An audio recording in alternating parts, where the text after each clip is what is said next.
Hello, welcome to the Real Estate Fix with Rich Sherman on KHTS, your hometown station. This is our inaugural episode. I'm Rich Sherman, your host. It's 10:10 on Friday, so it means it's time for the show. Time to get this thing underway. The train running down the track. You have to forgive me, I'm new at this, so if this all turns out to be a horrible disaster, you can blame me. I have a fabulous producer, Andrew, who'll keep us on track, I'm sure. But I'm kind of new at this, so we'll see if this works out. So, in any case, I'm your host, Rich Sherman, and I'll be with you for the next hour. We're going to talk about all sorts of real estate. First, we're going to spend some time explaining who I am and why I'm on your radio. Then we're going to talk about some of the stuff I see in my office and what's kind of a little bit different about how I approach real estate in my practice, not the normal realtor, not the normal real estate company. But I'm going to tell some stories, and we're going to provide some solutions and show you how some of this stuff works. But before we get too far into that, I had a couple of thank yous I wanted to get through. I wanted to say thank you very much to KHTS and the ownership of the station for giving me this opportunity to talk to you guys about this and kind of hopefully teach you a little bit about it. I wanted to say thank you to a lot of the people who've gotten me here. My wife, who's on the outside the station right now and will absolutely not come in the booth. She's not a public person. She has me for that, I suppose. But I also wanted to say thank you to my mom, who got me into the business, and she's listening as well. So hi, Mom. How you doing? And my staff, who I hope is listening. They should actually be working. You can work and listen at the same time, I hope. But either way, I want to say thank you to you guys. And I also want to say thank you to somebody who was fairly special to me in my life early on in my career. I started doing this in the early 1990s, so I've been at it for a while. And at the time, my mom was in real estate. She had an assistant named Teresa. Teresa passed away a little while ago, but we lost her, so it's unfortunate. We miss her. But she was nice enough many years ago. I was on the phone with a bank, and I don't know what I was doing, but I hung up the phone, and she turned to me, and she said, you should really be on the radio. And my exact response to her at the time was, yeah, when pigs fly. And here we are 25 some odd years later, and I'm on the radio, so go figure. So Teresa, wherever you are, thank you for that. But let's get into the show. So quickly, first thing, I've got to do a quick disclaimer.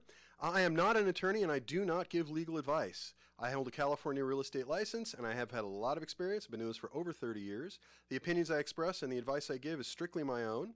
I would encourage everyone to check any real estate issues with the relevant experts, attorneys, accountants, etc., whatever your issue is. And if you need those people, just let me know. I have referrals, that's for sure. So, right, moving on. So, before you take advice from anybody about anything, I suppose, in the public sphere, you should probably know who they are and why they're qualified to give you the advice. So I'll give you a little breakdown on who I am and why I'm here. I've been doing this for over 30 years. I've been in real estate daily. It's been my only career for 32. I think April will be 32 years. So it's been a while. I've represented, bought, sold, or otherwise been involved in thousands of real estate transactions, literally. I've consulted for banks, servicers, and all manner of real estate companies, real estate entities. I've also owned and operated several real estate companies, and I used to be the guy way back when I started my career. I was the guy who would go with the bank to foreclose on people, and that was a horrible, horrible job, and it really put me on the path that I'm at now. So, most important part of what I do, and I think the reason that I'm here, is because I've been representing people in trouble completely for free for a little over 2.5 decades now. So a lot of people in foreclosure, a lot of people with probate problems, a lot of people with stuff like that. I step in and I get their problems fixed for them. Most of the time, it's not that hard to do. It's just a matter of experience and tenacity getting these things done. And as far as how I got here, well, the best way to explain that is to tell you a story. I tell a lot of stories to illustrate my points. I'll try not to be boring about it. But I had a client years and years and years ago. Actually, the first house I ever sold was to a lovely woman and her daughter, her adult daughter. Her name was Betty. And Betty was in her probably early 80s at that point. And she bought a house right down the street from my mom. And unfortunately, about a year after she bought the house, her daughter passed away. And that left Betty in a situation where she couldn't make her mortgage payment. And she got a little bit behind. And she called me one day in a bit of a panic because she was worried that she was going to lose her house. And her loan at the time was with Countrywide. We all remember Countrywide Bank when they were around. They were a huge bank at the time. And I knew some people over there, and I thought, well, I don't know what else I'm going to do, but I'll call the people at Countrywide, see what they have to say. And they told me that they can do this thing called a compassionate write-down, which we now call a loan modification. But that's literally how long I've been doing this. It was before they had a name for it. They used to call it a write-down or a compassionate write-down. Anytime a bank uses a word like compassion, you should immediately be on your guard, but okay. Compassionate write-down. And so I went to go see the people at Countrywide. They used to be in a big campus, big facility in Simi Valley. And I went out there to see them in person. Because in those days, that was before you had Zoom and that, because that's how old I am. But I went out there to go see them, and I happened to have some donuts in the car, because at the time I was about 350, 360 pounds. I was a lot larger than I am now. And I happened to have some donuts in the car, and I didn't want to bring them in my house because I would have eaten them. So I took them in to go see the people at Countrywide, and I very quickly got introduced to their asset loss division. Asset loss is who handles foreclosures and all manner of things gone wrong in mortgage loans. And in those days, asset loss for Countrywide for most of the West Coast was literally six lovely ladies of a certain age sitting in a windowless room. Because asset loss is where the bank doesn't spend money. So that's the one division where they don't want to spend money at all. So they go wherever office space is cheapest. And I brought donuts. So they thought I was the second coming because nobody ever brings them donuts. And I did, mostly because I wanted to get them out of my car. But anyway, they were very nice to me, and they sort of opened up how this works, how write-downs work, why a bank would want to keep a loan rather than foreclosing on a loan, how much a bank loses when they lose something at foreclosure, and all the stuff that sort of goes with that. And so I got involved. And I should also tell you what sparked this was Betty had called me, and she said that she couldn't afford her mortgage, but she had gotten this letter in the mail from this supposed attorney who, for the bargain basement price of $13,000, which she absolutely could not afford to spend, but $13,000, they were going to lower her mortgage payment by $200 a month. And I made the mistake of telling her she couldn't do that. She was a very proud sort and got angry at me because I told her she couldn't, and it was her money, it's her life. But I said, hey, let me check this out before you spend the money. Let me just look into it. And I got the fellow on the phone. I asked a couple of pointed questions, as I'm apt to do. And the next day, the phone number was disconnected. We had an address on Ventura Boulevard, and again, this is before you could Google Maps, so we had to drive down there. Found out it was a mailboxes, etc., and this thing was a scam from the word go. And that's why I originally approached Countrywide, because I was worried that they had scammed her. And they were nice enough to open their doors to me and explain how write-downs, now loan modifications work, and how foreclosure defense is. And I got to see it kind of from the bank's point of view. And I pretty quickly stopped working for the banks, and from that day to this, I've been working against them. And I've saved people's homes from foreclosure. I do it for free, and I do it all the time. And I'm proud of the work we do. So now in Betty's case, it took us about 6 weeks, something like that, maybe 8 weeks, to get her what we'd now call a loan modification. We saved her $300 a month, and she was able to keep that house until the day she died. And that was sort of the objective. And what that taught me was there's a lot more to the real estate business than just buying and selling. Buying and selling is important. It is the engine that runs the business for sure. But at the end of the day, there's a lot more going on than that. There are a lot of people in trouble. And we learned that the hard way in 2008, that foreclosures they're just bad for everybody. So that led me to handling kind of all manner of real estate problems. And people bring them to me all the time, and we want to do that on the radio. So that's what we're going to be doing now. So not this week, but starting next week, we're going to start doing some call-in. The number here at the station is 298-KHTS 5487 if you don't want to look up KHTS on your phone. And we've also got a website set up called the website is thefixwithrich@gmail.com. So if you do have any real estate questions as we go through this, please email me and we may talk about it on the air. I'll definitely respond to you. And if it's a good one, we'll talk about it on the air. But yeah, thefixwithrich@gmail.com. I'm sure we can get something on the station here with it. And the call-in is 298-KHTS 5487. Always call into the station, always a good way to go. We'll start doing that next week. We'll also bring in guests to talk about mortgages and escrow and all sorts of things and various problems that we see on a regular basis, because there are things that you see pretty frequently. But all right, so let's get into it. Let's talk about it. Why is real estate important? Let's start there. My producer Andrew told me earlier this morning that he's a bad person to ask because he doesn't own real estate. He's a renter. What I'm going to explain to you now is you are in real estate whether you think you are or not, because you are paying rent. You have housing. If you have housing, you are in real estate. If you are paying rent, you're in real estate. If you own a house, you're in real estate. If you're living with your parents and your parents own a house, you should pay attention to real estate because they're in real estate. Everybody is to one degree or another. Now, the system we work within is a pretty good system. It's guaranteed the greatest expansion of wealth in the middle class that any society has ever seen throughout history, so I think it works pretty well. The problem is there are a lot of bad actors who find ways within this system to sort of carve out their own little fiefdom, as it were, and unfortunately they think they're clever, and really what they're doing is taking advantage of the homeowner. So we're going to get into that as well, but the importance of real estate is because it's really the single biggest investment that most Americans have. In fact, according to the U.S. Census Bureau, fully 2/3 of median wealth for households of people over 65 years or older comes from home equity. What that means is your home, your equity, is your retirement. It's the greatest, largest single investment you're going to have. It's the largest component of net worth, and you're going to need it, and you better understand how it works and how to make it work for you and how to protect it. Because if you don't, you are in trouble. You are in serious, serious trouble.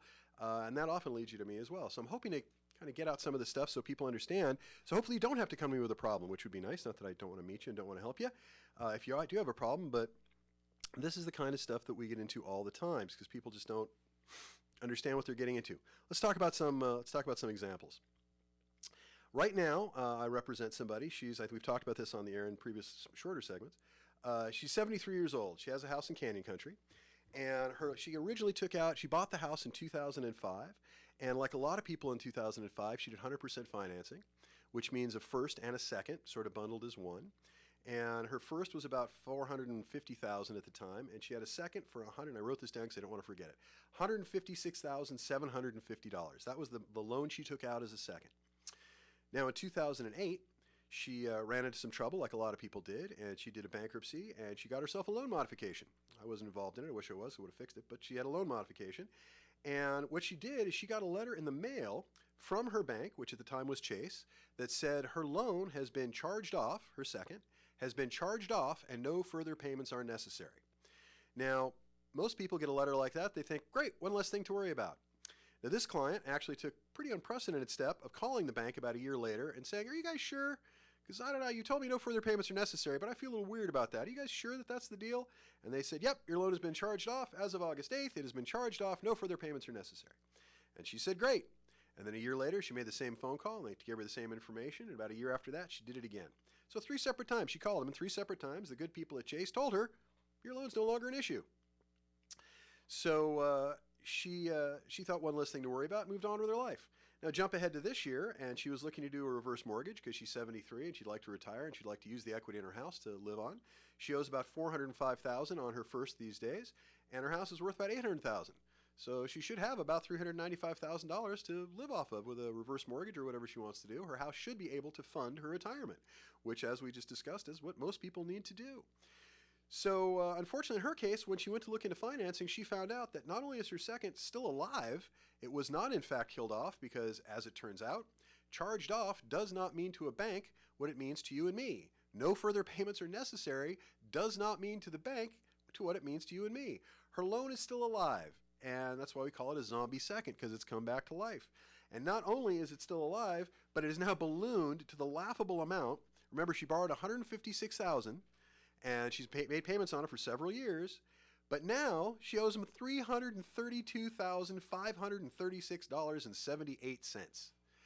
I don't know how you square that, but I guess if you have a loan at 9% that goes unpaid for the better part of 17 years, it's going to more than double, and that's what happened here. And she didn't know it existed.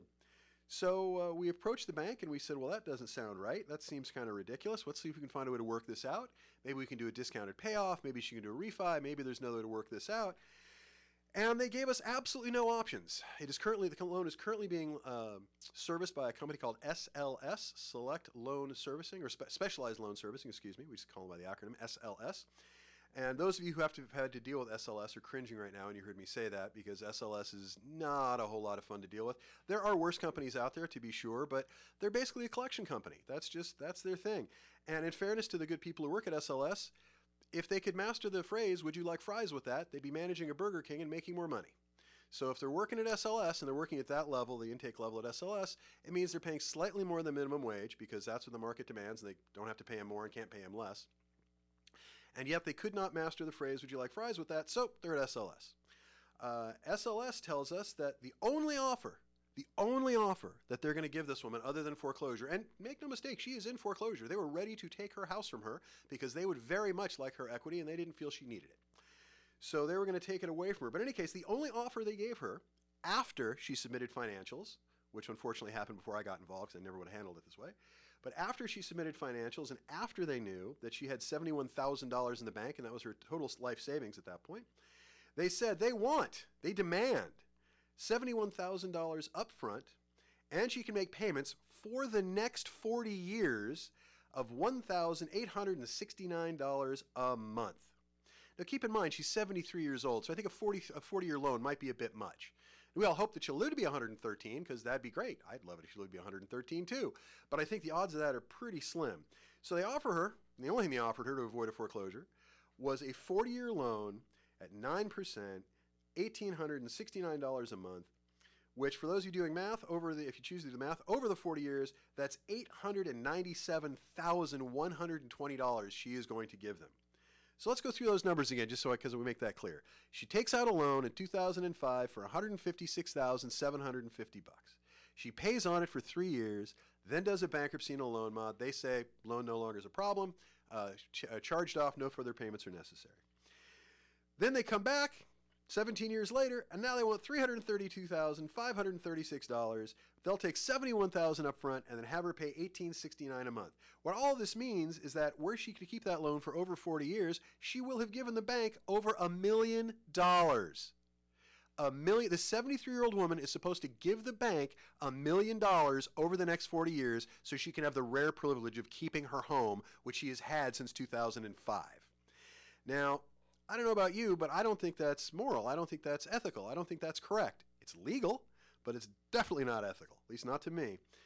So, and it gets worse, and this is my favorite part. It's like a joke with a horrible financial punchline. After 40 years, after she gives them over $1 million on this $156,000 loan, she still has a balloon payment of $150,000. So what kind of deal is that? You buy a house, you borrow $156,000, you pay back over $1 million, and you still owe $150,000? So after giving the bank $1 million, she will have reduced her loan balance by $6,000. I don't know how you square that circle. I really don't. And again, they have the legal right to do that. It's just completely unethical. And unfortunately, this particular client really didn't have much. She was 73. She didn't have the stomach for the fight. So she just caved in. She signed off on it and took the deal because she wanted to keep her house. It's wrong. It's wrong. Everything about this deal is wrong. SLS's behavior in it is wrong. Chase's nonsense with charging off the loan and not telling him the truth is wrong. Not bothering to tell him when the loan was transferred, the loan still existed, not saying anything about it. It's just wrong. And I stand in opposition to all of that. I stand there in front of these banks and I tell them this. This is wrong. We need to find a better solution. And I say this all the time. I understand when somebody robs a gas station because they're feeding a drug habit. I get that. But this deal is also bad for the bank. She's not keeping this house. It's going to foreclosure. There's no way she's 73. She's not making that kind of a payment on top of her regular mortgage payment for the next 40 years. That's just not happening. So it's a problem. And we see these sort of things all the time, and I'm here to fix it. This is what I do. I'm here to fix this kind of stuff. So Andrew, my producer, is looking at me and he's telling me we're about to go out to break. So let's, were we about there? Okay, so let's go out to break. I'm Rich Sherman with the Real Estate Fix. When we come back, we'll tell some more stories, some of the stuff I've seen, and some of the other things we fix.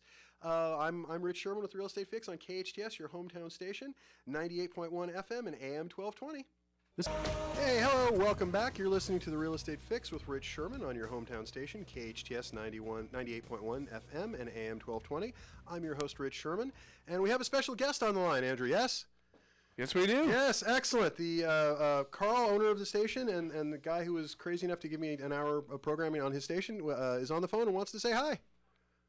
Hey, Rich, how are you doing? I'm doing great. Having fun. I don't know how I'm doing. You'll have to tell me how I'm doing, but I'm having a good time. You're sounding like a pro, like you've done it for years. Well, I practice a lot when I'm alone.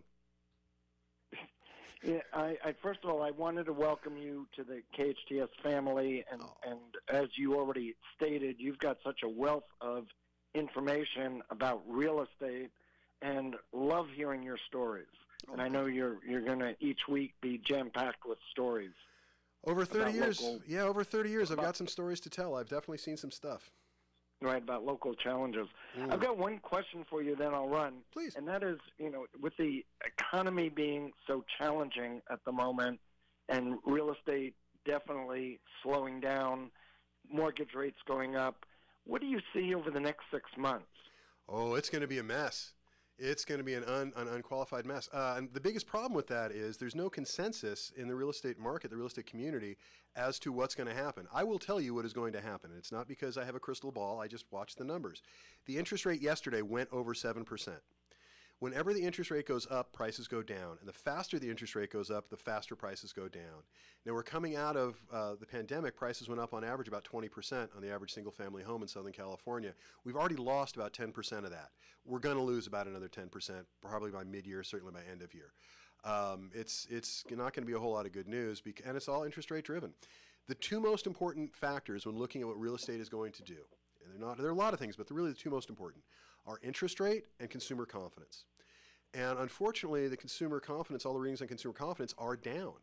Spending wasn't as high as the economy would have liked to have seen over even last Christmas. better than the pandemic, but still not high enough. And the interest rate spiked. The Fed has this, when it comes to the Federal Reserve, I just have to kind of assume that they know more about this than I do, because the only other option is just white-knuckled terror. So I'm going to go with the Fed knows what they're doing, because they have this need, it would appear, to get the stated need to get the inflation rate down to below 2.5%, which is kind of ridiculous if you're looking at a cost of living increase every year is 3%. So I don't understand how you square those two things. And I understand when it was at 13, 14%, they needed to get it down, i.e. the price of housing needed to be reduced in their way of thinking. But I don't know that 2.5% is realistic, because they're going to have to spike the interest rate to 8, 9% to get there, or worse. And we're at 7%, and it's already crippling the real estate community. We don't say crippling, though. We like to say it's slowed. We don't like to say things like that because it scares people. But that's the reality. Prices have dropped about 10%, and they're going to drop about 10% more. That's just what the market's going to do unless the interest rate lets up. So, yeah, it's going to be rough. And that's why we're seeing right now, especially when it comes to defaults, we're seeing all kinds of crazy stuff, because every bank that has a default or that built a default portfolio of several defaults through the pandemic, they're looking to cash them all out right now. Because if you're a bank and you know what I just told you, and they know that prices are going down, and you got a slew of houses that you're in the middle of foreclosing on because they've gone delinquent, you're going to get those foreclosures moving as quickly as you possibly can, because the houses will be worth less money a month from now, 2 months from now, than they are now. So they're all looking to foreclose. They're all going hell-bent for leather, and they become very, very difficult to work with. That's the bad news. The good news is, as the economy deepens, as things start to get worse, the banks will get easier to deal with. They seem to always be the last one to get the memo that the prices aren't where they think they are. But they'll get a little easier to work with, so it'll get a little bit better. But, real estate markets, they go up, they go down, they go sideways. The deal with real estate to me has always been, if you just stay the course, you're going to be okay. Set your course. No reason you can't adjust, but don't panic. As long as you stay calm, and as long as you can meet your responsibilities that you've set up in real estate, you make your mortgage payments or whatever you're doing, you'll be fine. Real estate runs on a 7 to 10 year cycle. It just does. And what that means is, even if you bought, let's say, April of 2008, which would have been the absolute peak of the last go around, if you kept that house until 2018, you're fine. Now, if you bought it in 2012 and kept it to 2018, you probably did better, but you'll still be okay. You're still all right. It's still going to work.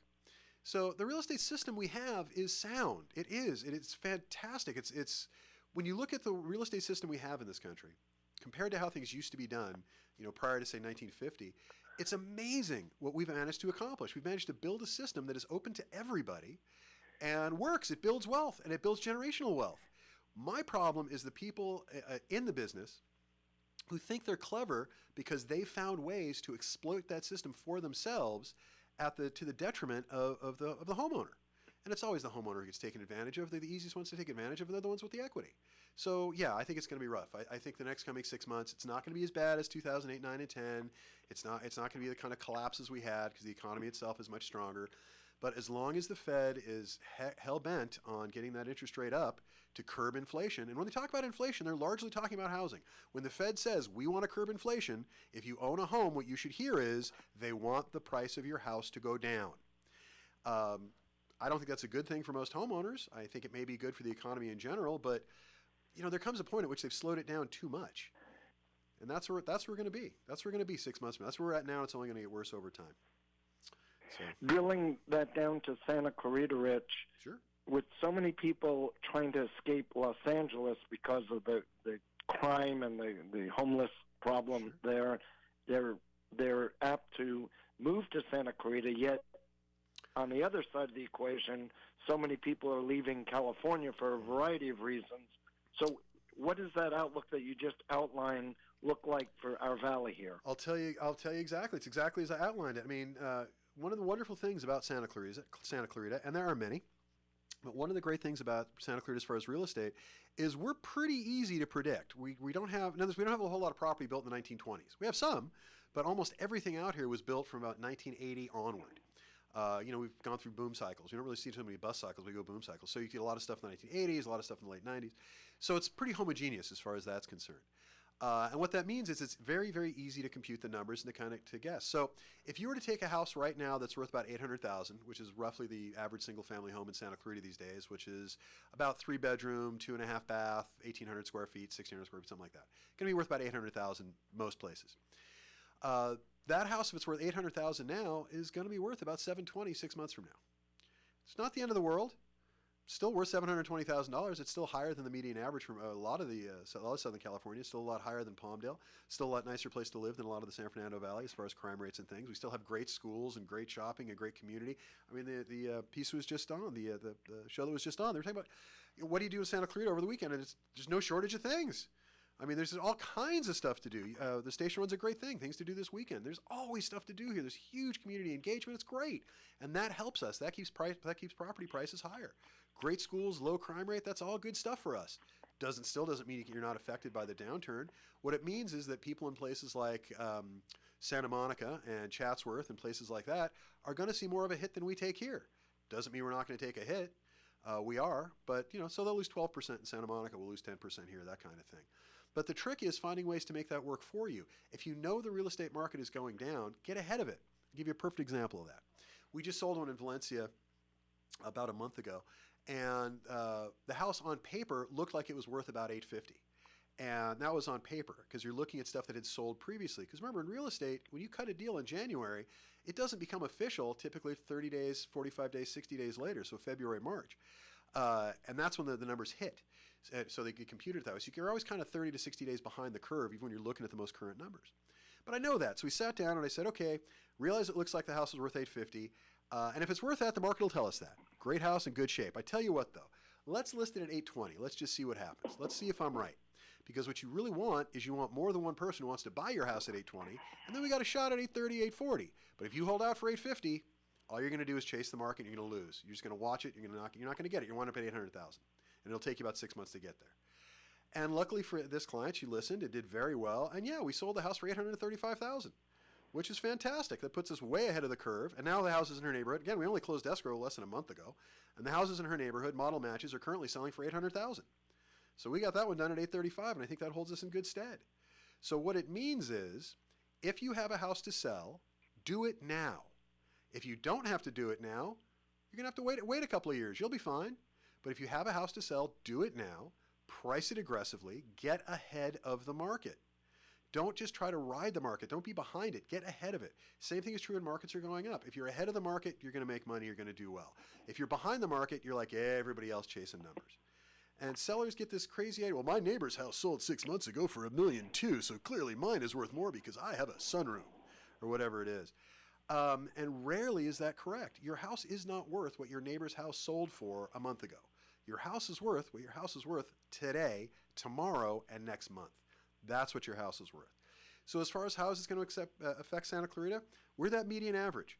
We're going to lose about 10%. Maybe we'll get lucky and only lose about 8%, but the market's going to go down. We're going to take a hit. I mean, look what the new housing tract builders are doing. Every one of them slashing prices. We have clients who backed out of houses, new housing contracts, took the hit on their deposit so they can buy in the next phase because the next phase is cheaper. And when I say cheaper, $100,000 cheaper. Why should I buy a house for $900,000 when if I give up my $10,000 deposit, I can buy a house for $800,000 in the next phase? That's hard math to argue with. I mean, they're $90,000 ahead. They're going to have the same house essentially. So when we're seeing a lot of that, you're also seeing a lot of the escrows dropping out. The numbers are really getting bad. Again, those of us who lived through 2008, 9, 10, 11, and 12, it's not going to be nearly that bad. But it's going to be rough. The numbers of escrows being opened, they had some good numbers in January because escrows opened, a lot more escrows opened, which is good.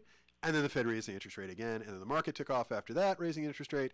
And I promise you, the February numbers are not going to be good. The February numbers are going to be depressed. They're going to be worse than January. And I hope I'm wrong. I always hope I'm wrong. I always hope for the sunny side. But the reality is that's what's going to happen. And if I'm wrong, great. I'll be wrong. Batten the hatches and the storm doesn't come? Fabulous. Everybody stays dry. But if I'm right and the storm does come and you batten the hatches, you still stay dry. So it's not a bad, being careful with these sort of things is not a bad strategy to follow, is what I would say. Some wise advice, and I just want to again welcome you to the KHTS family, and I look forward to just hearing you each week with the wisdom that you have for Santa Clarita and for all real estate. So best of luck to you, Rich. Well, thank you, Carl. I appreciate Take that. care. Thank you again for the opportunity. Sure thing. Thanks. So anyway, that was Carl. So it was nice of him to call in and do that. That was lovely. I really like KHTS. You guys have been so nice to me. I really love being here. You've made it so incredibly easy to me, and you've been so very, very generous to me. I sort of do have to wonder why sometimes, but I really do appreciate it very, very much. So going back to our original premise, why am I here? I am here because I see crazy stuff all the time. Foreclosures are bad for everyone. I stand in opposition to them. If you have a house where you're having trouble making your mortgage payment, if you're worried about a foreclosure, if you just want to know how it works, give us a call. We'll fix it. You can call me off air. I give out my personal phone number all the time. You can call at the station if you'd like at 298-5487, which is 298-KHTS. You can go to the email, thefixwithrich@gmail.com, and send me your questions if you'd like to do it that way. But please consider me a resource. I've spent better than 30 years doing this, and I do a lot more than just the buying and selling of real estate, although we do that too, because that's how we keep the lights on. But we do a tremendous amount of pro bono work. We do all this foreclosure defense, and we do all this stuff. We do it all for free. I've put together a whole network of people, attorneys and accountants and all sorts of stuff that anything you could possibly need. We either have somebody around or we know who to reach out to. My wife, who's sitting in the other room, is a real estate attorney, and she takes on pro bono cases all the time. I shouldn't probably say that on air because I'm sure she does not want any more if she can avoid it, because we have a mortgage payment to pay as well. But the reality is, when somebody comes to you and they're in trouble, and I know they need an attorney, and I know they need a good attorney, I recommend my wife. And usually what happens is she'll say something along the lines of, I don't need any more pro bono cases. Why are you doing this? And I'll just simply say, let me tell you the story. And she goes, oh, good, there's a story. And I tell them the story, and by the time she's heard the story, she's like, yeah, fine, just give me the phone number. Just give me fine, I'll take it. Just give me the phone number. She's fairly easy to get to say yes, which explains a lot about our marriage, to be honest with you. Because those of you who are at the station, she's looking at me right now. Those of you at the station who can see her sitting out there, she's better looking and more intelligent than I am. It's a shock to me that she's with me. It's an even greater shock to me that she's been with me for 30 some odd years, which I chalk up to her Irish stubbornness and, I don't know, poor self-esteem or decision-making. I'm not entirely sure. But I'm very glad of it, because she's, without a doubt, the best thing in my life. And I've got a lot of great things in my life, but she is the best on a long list. And so she's a real estate attorney, a very accomplished one. I was going to say complicated one, but that's just for me because I'm her husband. She's a very accomplished real estate attorney, and she's got several cases that she's taken. She's got one right now where a bank promised that they would not foreclose, and when I say promised, they sent us something in writing, said we won't foreclose, and they did anyway. And when we come back, I'll tell you that story, and I can tell you how we kind of handle that sort of thing, should you find yourself in that sort of a situation, because there are solutions to all these problems. So are we ready to move out? Okay, cool. You've been listening to The Real Estate Fix with Rich Sherman on your hometown station, KHTS 98.1 FM and AM 1220. I'm Rich Sherman, and I'll be back after this break. Hi, this is Rich Sherman. You're listening to The Real Estate Fix with Rich Sherman on your hometown station, KHTS 98.1 FM and AM 1220. And if you're surprised to hear me on your radio, you're not alone. So am I. Still surprised that they gave me a show. I'm having a good time, though. Hope you guys are as well. So let's talk about some more fun real estate stuff. Right, when we left, I was starting to tell a story about, where were we? About a client who, which one were we talking about? I got so many of these stories, I'm not entirely sure. Let's go with this one. Okay, so client calls me up. They got themselves into a bit of a jam because they bought a house without actually buying a house. Well, I shouldn't say that. They bought a house, but they didn't run a regular escrow. They didn't do it the way you're supposed to. They decided to do it without realtors. They're going to do it on their own. They're just taking over a friend's house. Oh my goodness, the number of disastrous stories that start with, we were just taking over our friend's house. And in their case, what they did is they took over a loan, which means they just started paying it, and the friend never bothered to mention that they had a second loan. And so they didn't know. So they went to refinance the house to get a loan in their own names because they were servicing the loan in the other person's name. So in other words, they had the title to the house in their name, but the loan, or as we now know, loans, were not in their name. Now, in their case, they knew about the first loan, and there's plenty of equity behind that, but they didn't know about the second loan. So what they did is they again took over title. We just do that with a title transfer. And they didn't run an escrow, and that was their big problem because escrow would have pulled this out and a proper title search would have pulled this out. They also didn't get title insurance when they did this, so that kind of creates a cloud on title, so there's another problem we have to solve. But they went to go do a refinance to get the house in their own name, get their loan in their own name, I should say, correct myself. And that's when they found there was a second that originally started, if my memory is right, started at about 120,000. No, started at 70,000 and is now at 135,000. So it's been sitting fallow for a while. And again, zombie second, it's built up. So what they did is they approached the bank and they said, well, hey, why don't we pay that off? We'll just do part of our refi. We'll just pay it off. We got enough equity. And the bank said, yeah, except now we want 150,000. No, wait, we want 160,000. And I think at last count they wanted 100. They can't even decide how much they want, which, by the way, is not okay. A bank is not allowed to say, whoops, we were just kidding. A bank is not allowed to say, yeah, we told you it was 160,000, but now we've kind of taken another look at it and it's now 170. They can't do that. When a bank gives you something, that's why you got to get things in writing from a bank, it's gospel, that's it. When a bank tells you that they are not going to foreclose, they better not. The dog ate my homework is not an acceptable excuse. When a bank tells you that you owe them, 80,000, 90,000, whatever it is, they can't just change their mind on that. There is math that has to be used. There are only three factors that go into a mortgage. There's interest rate, there's the amount you're borrowing, and there's the time, which is how you're going to pay it back. That's it. There are only three options, three variables. So for a bank to say this is all very complicated and we didn't have the right numbers, and we had to go back and now we've sharpened our pencils and now we've decided you owe us 10 grand more or 20 grand more, might as well be 100,000 more. If you're going to make stuff up, might as well make something like that. So what we do is, and this is what we'll talk about that case with Jane where they foreclosed and weren't supposed to as well. But we do is the first thing we do, we get a new client is we go to the bank and we say, prove it. You say the client owes you the money. We don't doubt it. You say you're in foreclosure and you have the right to foreclose. Okay, I don't doubt it, but prove it. Kindly take the step, bank, of proving that you have the authority and you have the right to do this. Because you would be shocked at the number of times when we go to a bank and we say, nicely, but we say essentially prove it, which they have to do. A bank is not allowed to not provide the client their financial records. If you say, I want to see the records on my 30-year loan that I've had for 29 years, and I want to see all the records back to day one, they have to produce them.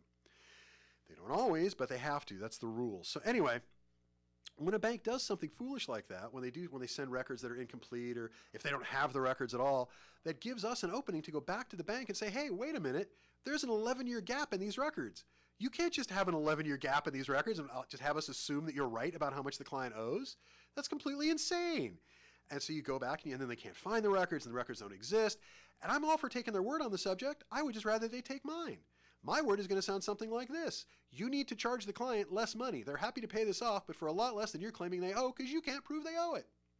And to get back to the case that we were talking about just before break, that my lovely wife now has, in this client's case, the bank very specifically told us they will not foreclose. They approved a short sale on their portion, which is their first lender, and they gave us 90 days to go get the approval of the second lender, which is pretty standard stuff. 45 days in, they foreclosed anyway. They just went, we'll just foreclose anyway, which is ridiculous. And we warned them, you can't do this, you shouldn't do this, you told us this isn't right, and they did it anyway. Now, unfortunately, when a case like that comes along, then unfortunately I have to turn to I have to turn to the client and go, have you met my wife? Because she's the one with the legal training, with the legal degree, and she's the attorney. I'm just a realtor who makes a lot of noise and gets really angry at these things, and it's not right. I try to fix it. So she's got a case right now, and she's suing the bank, and we'll see what happens with it because, what they did was wrong. Now, in this case, the bank is saying, well, it's the servicer's fault. The servicer didn't tell us. And the servicer is saying it's the bank's fault because we did tell them. And while that, the dog ate my homework sort of a thing is fascinating, my client's going to get thrown out of their house. They're going to have no place to live because the bank decided not to do what they're supposed to do. And that's just not okay. It's just not. So she's taking the case. Yet another. Even when she takes a pro bono case, there's still some cost involved. You still have filing fees and all that good stuff. Just filing a case. Even if you have an attorney who's crazy enough to work for free, you still have to file a case, and that costs a small fortune. Filing fees alone are ridiculous. And what all banks seem to do, just give you a little tip with legal stuff, and this is why you want to stay out of court if you possibly can. It's another thing with my wife. She's the only attorney I know who keeps people out of court. She thinks that's a virtue. I think it's costing us money, to be honest with you, because my attorneys make a lot of money when you go to court, and I wouldn't mind putting in a new pool. But we can't do that. That's not right. Anyway, so no, she keeps them out of court because what happens is if you're going to go to court with a bank, and you got to know this going in, it is not going to increase the bank's cost one whit. The banks have attorneys on staff. You suing a bank does not cost them any more money than it did if you didn't. Not realistically. You, however, as the homeowner, it's going to cost you a small fortune. You're typically looking at somewhere between depends on the case, of course, but you're looking at somewhere between 30 to 60 grand easy before you even see the inside of a courtroom. And the banks know that. That's why they're so hesitant to settle. That's why they are the banks. That's why they're so difficult. Because if you prove your resolve, if you say, you know what, fine, I'll spend the money, I'll go all the way, then they'll settle. Then you got a shot at getting what you need out of them without actually having to go to court. But these are all some of the issues we're going to be talking about. There's a lot of stuff to unpack here. But, well, these are some of the issues we're going to be talking about. We're going to endeavor to find some solutions for as we go through this. Every week here at Friday at 10 o'clock, or 10:10, I guess is my official start. We're going to be doing this once a week, and I'm going to be in here and we're going to be talking about it. Please bring me your problems. I love fixing them. We do this for free anyway, and if you have a really good one, we'll even do it on the air if you'd like. We don't use your name, of course, because you don't want to embarrass anybody.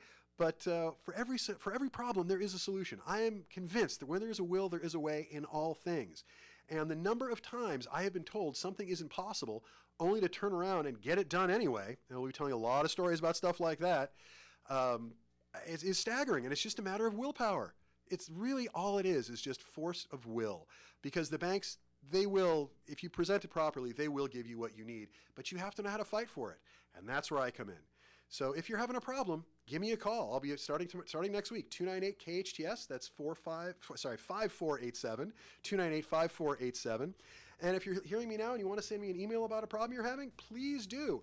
thefixwithrich at gmail.com. You can go at any time. You can also get my personal phone number, 661-714-1400. Thank you guys for listening. I've had a good time. I hope we learned some stuff. I hope you'll have me back again next week because we got a lot of stuff to go over. You've been listening to The Real Estate Fix with Rich Sherman on your hometown station, KHTS 98.1 FM and AM 1220. I'm Rich Sherman, and I'm always here to help, so please call. I'd love to hear from you. Thank you guys for listening. I hope you're having a great day.